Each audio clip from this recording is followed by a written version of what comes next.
Amores, mais uma aula de história. Já estão com os materiais aí? Ótimo, então pegue os seus livros, abra na página 24, que a gente vai dar início à nossa aula. Prontinhos? Então vamos lá. Nas aulas anteriores, a gente viu um pouco do modo de viver dos indígenas, como eles trabalham, como eles dividem suas tarefas, como eles se expressam através da dança, dos cultos, da música. Hoje a gente vai dar continuidade falando sobre os índios e hoje nós vamos conhecer a habitação e a alimentação indígena, ok? As aldeias são espaços muito grandes, né? São um terreno bem grandão onde os índios fazem as suas moradias. E vocês sabem como se chamam as moradias indígenas? Ocas, muito bem. As principais moradias, né, dos índios brasileiros são chamadas ocas. Essas ocas geralmente são bem espaçosas, são grandes. Por quê? Porque nelas não mora só uma família, né, como na casa de vocês. Dentro das ocas moram várias famílias, certo? As ocas possuem formatos diferentes, sabiam? De acordo com seus formatos, elas podem ser chamadas de circulares, semielípticas, elípticas, retangulares ou poligonais. Observem agora algumas imagens de como são essas ocas de acordo com seu formato. As ocas circulares, como seu próprio nome já diz, têm o formato de um círculo, ou seja, são bem arredondadas. As elípticas, como vocês podem ver, têm o formato de um cone, ou seja, sua extremidade é pontiaguda. Já a semielíptica, ela é um pouco arredondada e um pouco pontiaguda. É um pouco da mistura dos dois, das circulares e da elíptica.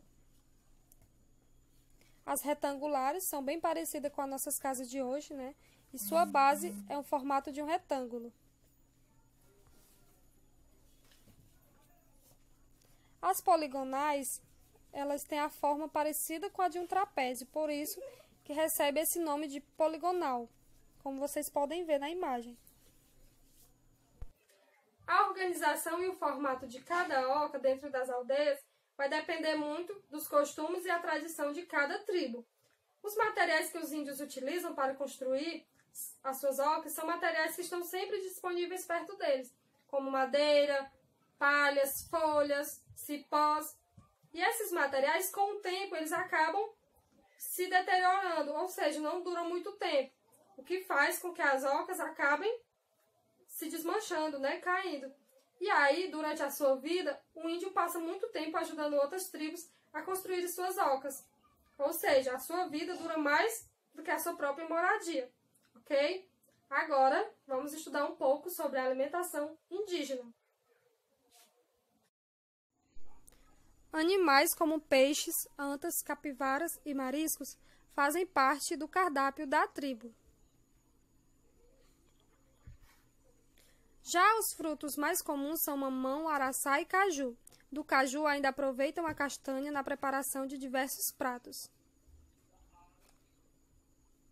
Das sementes, as mais comuns são o milho e o amendoim, muito utilizados por grande quantidade das tribos. Dentre as raízes e vegetais mais consumidos estão mandioca, batata doce, abóbora e muitas outras plantas. Os índios tinham diversas formas para preparar os seus pratos. Eram pisando, moendo, espremendo, assando, peneirando, entre outras maneiras. E aí eles utilizavam vários utensílios para preparar os seus pratos. Vamos conhecer alguns deles agora.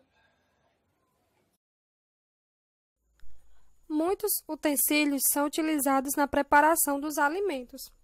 Dentre eles estão cerâmicas, urupemas, pilão, cuias, cabaças, balaios, aguidar, potes com água, entre outros diversos utensílios. Agora eu vou contar uma curiosidade para vocês. Vocês sabiam que a mandioca é um dos principais componentes da alimentação indígena? Pois é com a mandioca que os índios preparam a tapioca, o beiju, que eles adoram comer com algo frito, né, ou assado. O peixe, algum animal que eles matam e assam, que é muito gostoso. Vocês gostam? A tia ama, assim, uma tapioca com um peixinho frito, a gente come assim, ó, rezando. E a mandioca, por ser um carboidrato, ela fornece proteínas para os índios que deixam mais fortes. Como eles comem muito, né, eles acabam ficando bem fortes. E aí, há até um relato na carta de Pero Vaz de Caminha, que ele escreveu para o rei de Portugal, que ele escreveu, né, que não sabe como os índios conseguem ser tão fortes, já que eles não conhecem o trigo. Mal sabem eles, né, que é devido a eles consumirem muita mandioca, que eles possuem tanta fortaleza. A outra coisa, lembram que eu falei que toda a responsabilidade pela alimentação indígena, desde a colheita até o preparo dos pratos, é responsabilidade das mulheres?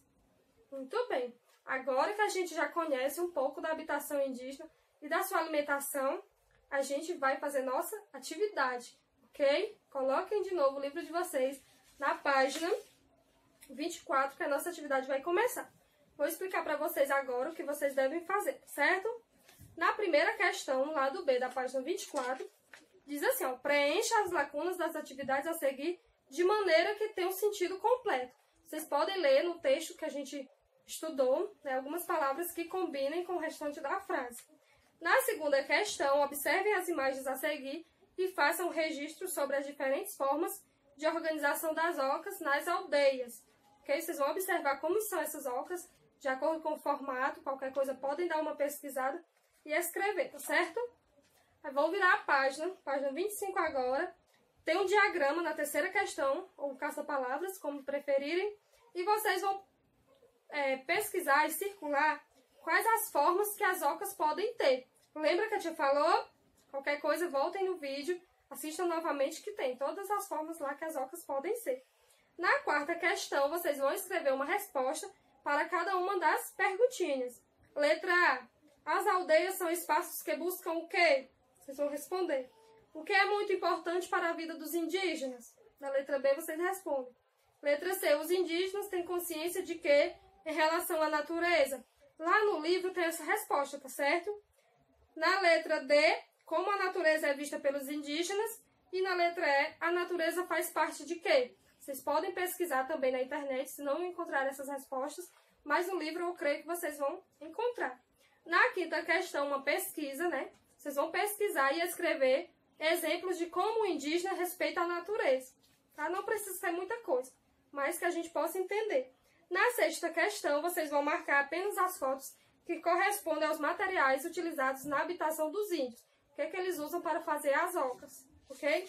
Virando a página, agora na página 27, tem mais atividade relacionada à alimentação dos índios, que na primeira questão diz assim, ó, escreva exemplos de espécies que fazem parte da alimentação dos indígenas, que podem ser caçados, vocês vão pesquisar, plantados ou coletados.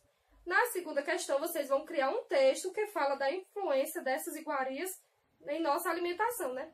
O que é que os índios costumavam comer que a gente trouxe isso para a nossa tradição? O que é que a gente come hoje que veio desde a cultura indígena, né? Desde que os índios trouxeram para a gente? Vocês podem dar uma pesquisada também. Na terceira questão, vocês vão circular, dentre os alimentos que tem aqui, né? Tem vários alimentos, os frutos mais comuns consumidos pelos índios, ok? Na quarta questão também vocês vão completar de acordo com as frases. Podem pesquisar em alguns livros ou mesmo na internet. E aí, por último, você vai virar a página, na página 28, que a quinta questão é facinha. Vocês vão marcar só os animais que fazem parte dos cardápios da tribo.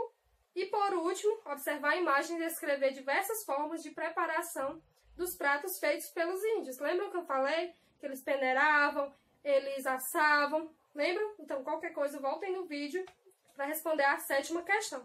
Então, é isso. Vocês terminarem de fazer a atividade, já sabem, manda aquela foto para mim ver se está correto. Qualquer dúvida, podem ligar para a tia, que a tia vai tentar tirar as dúvidas de vocês. Ó. Beijinhos, até a próxima aula.